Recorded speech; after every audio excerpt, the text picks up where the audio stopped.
1062 The Voice of Love, Kekasih Tuhan masih melanjutkan kebersamaan kita dalam program Bincang Pagi bersama dengan Pendeta Abednego Andi dari GBI Kasih. Kami sedang berbincang tentang konsep doa. Paling basic itu adalah kekasih Tuhan harus merendahkan diri di hadapan Tuhan, merendahkan hati di hadapan Tuhan, memohon. Jadi bukan istilahnya petentang-petenteng gitu di hadapan Tuhan. Yeah.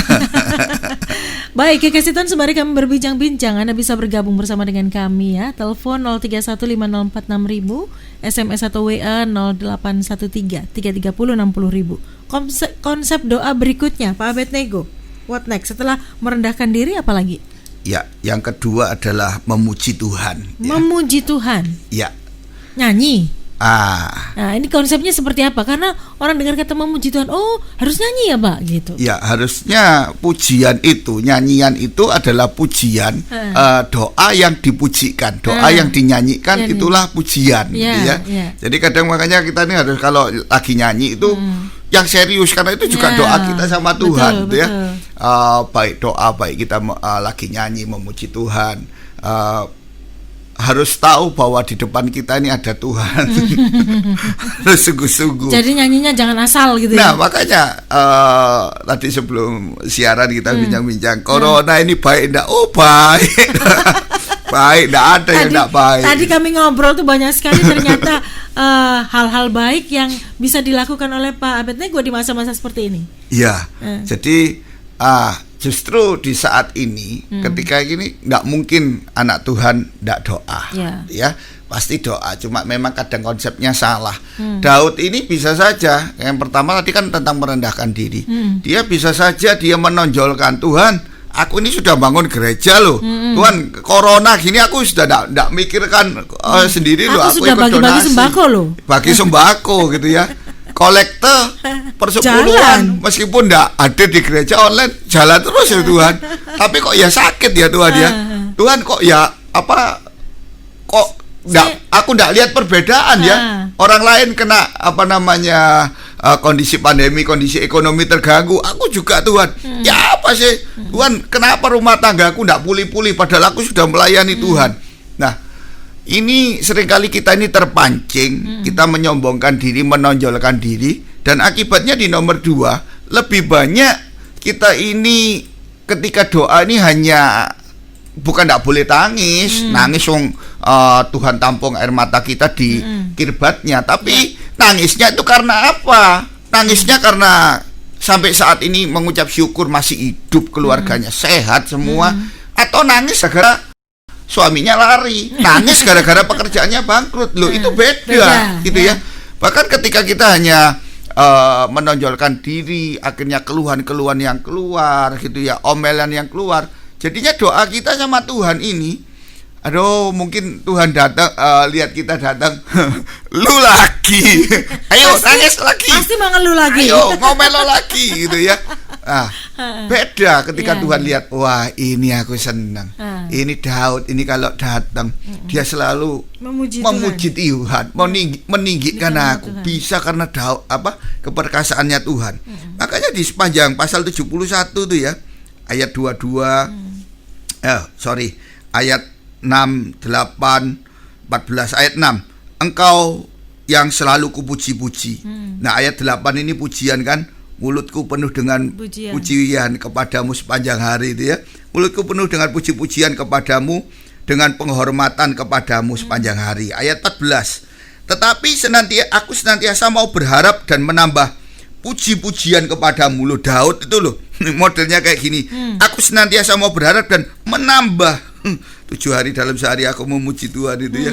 Nah ini 15. Mulutku akan menceritakan keadilanmu dan keselamatan yang daripadamu sepanjang hari, sebab aku tidak dapat menghitungnya. Jadi sepanjang hari itu yang diucapkan sama Daud ini pujian-pujian, pengakuan-pengakuan kepada Tuhan. Ayat 19. Keadilanmu ya Allah sampai ke langit, engkau yang telah melakukan hal-hal yang besar. Ya Allah, siapakah seperti engkau? Loh, ini pujian-pujian terus. 22, 23, 24. Aku mau menyanyikan syukur bagimu dengan gambus atas kesetiaanmu ya Allahku, menyanyikan mazmur bagimu dengan kecapi ya yang kudus Israel. bibirku bersorak-sorai sementara menyanyikan mazmur bagimu, juga jiwaku yang telah kau bebaskan. Lidahku juga menyebut-nyebut keadilanmu sepanjang hari, sebab akan mendapat malu dan tersipu-sipu orang yang mengikhtiarkan celakaku. Saya lihat ini temanya, perikopnya tentang doa minta perlindungan di masa tua. Kelihatannya Daud ini minta, tapi ketika saya baca sampai selesai, sampai ayat berapa ini? 22 ya, 21. Loh, ini lebih banyak bagaimana Daud ini merendahkan diri, mengakui keagungannya Tuhan. Daud ini memuji-muji Tuhan. Oh dahsyat Tuhan, terima kasih Tuhan, ini gara-gara Tuhan mulutku penuh dengan pujian kepadamu sepanjang hari gitu ya. Mulutku menceritakan kebesaranmu gitu ya. Bahkan aku mau menambah puji-pujian. Loh, ini dahsyat. Loh, perikopnya Daud minta perlindungan. Tapi ini doanya yang keluar dari mulutnya Daud bukan, tidak ada satu kalimat yang Daud ini menonjolkan diri, perbuatannya Daud, jasanya Daud apa, tidak. Yang keluar justru puji-pujian, pengagungan kepada Tuhan. Tak pikir wah ini konsep doa yang benar gitu ya. Soalnya saat-saat ini saya rasa kondisi seperti ini, rasa-rasanya kok saat yang tepat buat kita ini banyak mengeluh sama Tuhan. Aku ini mau pergi gereja ndak bisa, terus siapa? Salahnya siapa? Gitu ya. Loh, aku ini hidup dari melayani Tuhan, kok bisa kayak gini gitu ya. Aku ini sudah melayani Tuhan, kenapa kondisi kok bisa kena gini? Kena imbasnya juga gitu ya. Banyak alasan-alasan gitu ya. Karena saya sempat dengar doa gitu ya. Wah, kami klaim janjimu Tuhan. Ya, satu sisi memang tidak salah, boleh minta gitu ya. Tapi atas dasar apa kita klaim-klaim itu ya? Saya lebih cenderung kita ini memohon kepada Tuhan. Namanya memohon itu diberi puji Tuhan. Enggak juga, enggak boleh maksa. Iya, enggak juga. Salah satu ayat kesukaan saya, Bapak di dunia yang dibilang jahat aja tahu memberi pemberian yang baik sama anaknya. Loh, apa Tuhan itu sudah lihat kondisi kita? Ya. Iya, Tuhan itu sudah lihat. Jadi ya bukan tidak boleh minta, boleh mintalah terus, maka nanti pintu dibukakan. Loh, itu konteksnya apa gitu ya.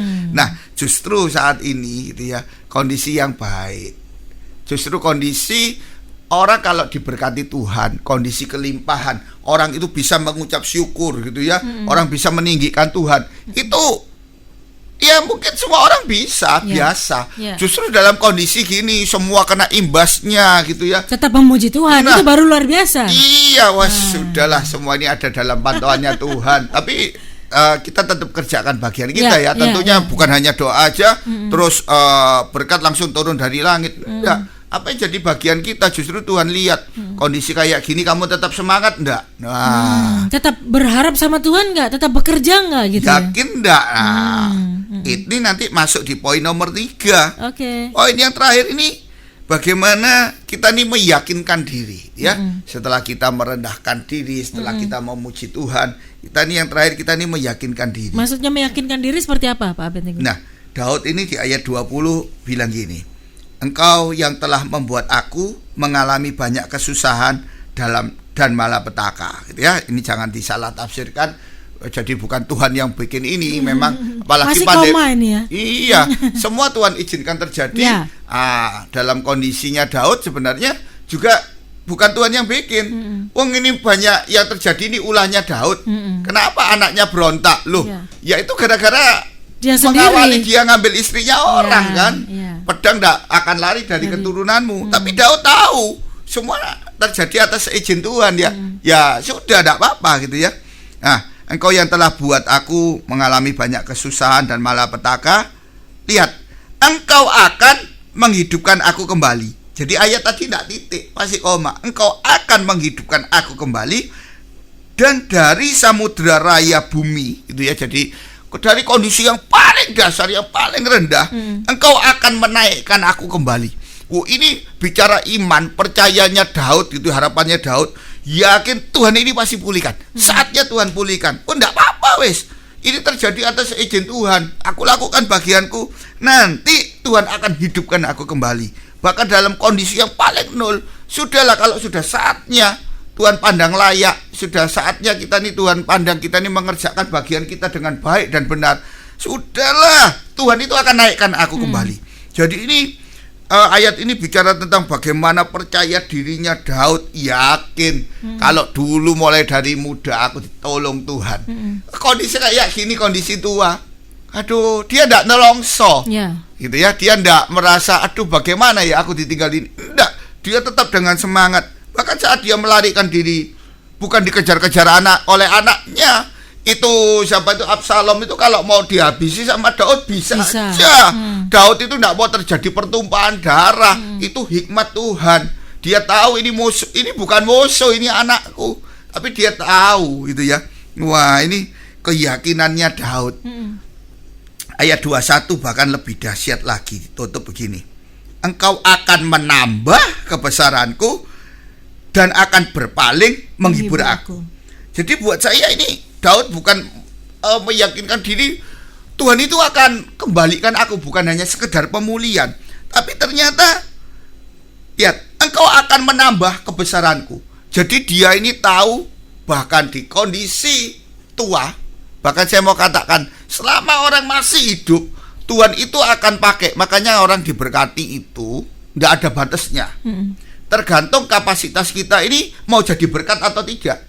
Nah, kalau kapasitas kita ini hanya buka lumbung-lumbung untuk diri kita pribadi, Tuhan akan stop, Tuhan akan berhentikan. Karena kapasitas kita cuma di situ. Iya. Tapi kalau kita ini bisa jadi berkat buat banyak orang, gitu ya. Saya kalau baca cerita-cerita Daud ini dahsyat. Dalam satu kesempatan dia perang, kejadian di Sungai Besor itu ya, kejadian setelah anak istrinya diambil, dia menang perang lawan orang Amalek.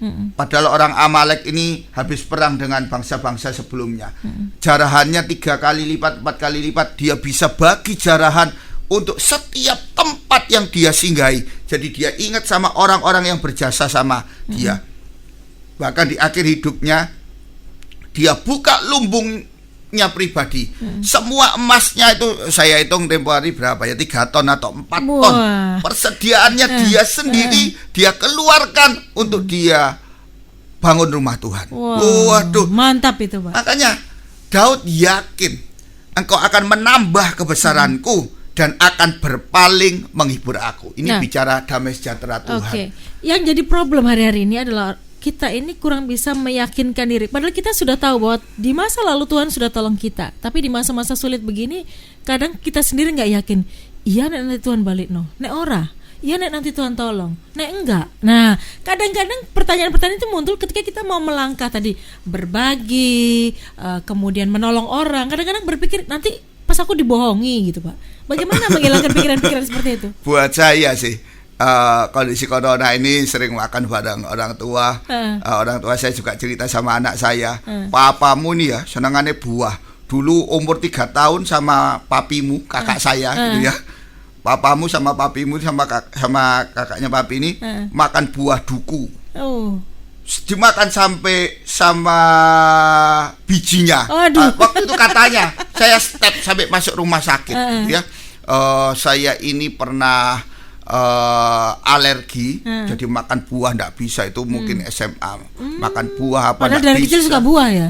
Oh, saya suka buah, makanya ndak boleh makan buah. Makan roti ndak boleh karena produk dari ayam ndak boleh gitu ya. Produk dari laut juga ndak boleh. Akhirnya, jadi makan apa, Bapak? Akhirnya makan sembarang bebas. Ya, jadi diajak doa sama ami saya. Doa Ibu Gembala, sudah doa.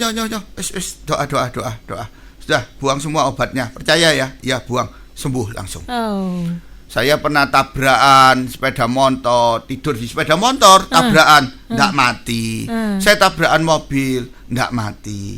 Saya usaha yang saya ikut ngalami.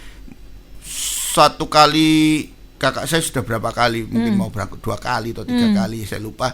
Kalau yang zaman saya ada 1 kali mau bangkrut dan beberapa kali masa kesusahan. Jadi itu saya terlalu yakin bahwa kalau dulu Tuhan tolong saya sejak kecil, sejak masa kandungan, mulai keluar dari perut ibuku, kalau dulu Tuhan tolong, selanjutnya Tuhan Yesus tidak berubah dahulu, sekarang dan sampai selama-lamanya. Jadi ini meyakinkan diri. Orang yang berjalan dengan keyakinan diri yang kuat karena ada Tuhan gitu ya. Bersama Tuhan akan lakukan perkara-perkara besar. Segala perkara dapat kutanggung di dalam Tuhan yang kasih kekuatan buat aku. Orang yang percaya diri seperti itu, apa yang dilakukannya Tuhan suka, Tuhan buatnya jadi berhasil. Ya. Jadi keyakinan diri Daud yang kuat ini, jadi dia dengan tenang dia bisa ambil keputusan. Sojo kali ini anakku sendiri yang berontak, enggak usah, jangan dilawan gitu ya. Dia dilempari batu sama si Mei, aja wes. Loh, kamu dioloi, dikatai anjing loh Raja ya. Enggak apa-apa. Dia itu anjing yang enggak berguna, saya aja yang bunuh gitu sampai pengikutnya bilang gitu ya. Sudah, itu Tuhan yang suruh, enggak apa-apa. Itu untuk mengingatkan loh. Coba Daud bisa dengan tenang dia berpikir saat ini dia berhadapan dengan siapa. Nah, dia bisa saja. Nah, orang yang yakin disertai Tuhan, dia bisa mengambil keputusan dengan tenang. Nah, ketika kita berdoa gitu ya, jangan lagi kita banyak keluhan kepada Tuhan. Tuhan, sak tenane sebenarnya gitu ya. Sakjane Tuhan itu ono ndak sih. Iya, kadang kita ini juga lihat ya, kalau hamba Tuhan dia kena corona, loh, pendeta yo mati. Matine kok gak elit yo kena corona. Loh, enggak usah ngurusi orang lain. Pendeta itu hambanya bukan hamba kita, hambanya Tuhan. Terserah Tuhan ya. Terserah Tuhan. Mau mati gimana? Loh, apakah nek mati corona masuk neraka? Loh, kok ngurusi hidup kita ini, doa kita ini yang benar gitu ya. Nggak usah otak-atik gatuk ya. Iya, ilmu gatuk. Nanti malah susah nanti. Oke. Jadi sebenarnya kita yang harus meyakinkan diri kita berdasarkan apa yang Tuhan sudah kerjakan di masa lalu kita ya. Betul. Oke. Akan sangat susah kalau Anda tidak punya pengalaman bersama dengan Tuhan. Dan di saya yakin tidak ada satu orang pun yang tidak punya pengalaman pribadi. Harusnya ya. Bahkan kalau kita bisa bernafas hari ini sehat, itu karena campur tangan Tuhan. Oh, saya itu tertempelak sama rekan saya di gereja yang khotbah. Kenapa, Pak? Salah satu dia bilang gini, saya setiap kali pagi bangun berdoa, doa yang saya ucapkan terima kasih Tuhan masih hidup. Wah, itu menginspirasi saya lakukan. Kok pagi doa Tuhan urip tiba. Terima kasih Tuhan. Terima kasih. Nah, itu kadang-kadang lupa Pak bilang terima kasih Pak. Iya, karena merasa loh harusnya Tuhan kasih hidup, harusnya Tuhan kasih makan, harusnya Tuhan kasih pemeliharaan, harusnya. Itu namanya kurang ajar kalau itu Pak. Ya, Tuhan dijadikan Tuhan dijadikan pembantu. Ya. Oke. Kekasih Tuhan, berdoa adalah ketika kita meminta kepada pribadi yang jauh lebih tinggi kepada kita. Jadi tidak pantas kalau kita ini arogan di depan Tuhan, klaim kanan kiri tetapi tidak koreksi diri kita. Rendahkan diri di hadapan Tuhan, puji Dia dan kuatkan diri kita, yakinkan diri kita bahwa Dia Tuhan yang hidup, yang sudah menolong kita sampai hari ini. Dia pun Tuhan yang akan menolong di masa depan. Amin. Kekasih Tuhan, Anda bisa bergabung bersama dengan kami. Anda bisa bertanya, berdiskusi, ataupun mungkin bersaksi berkaitan dengan apa yang kami perbincangkan. Teleponlah di 031 504 6000 atau SMS WA 0813 330 60.000. Kami kembali ke ruang dengar Anda. Tetaplah bersama dengan kami.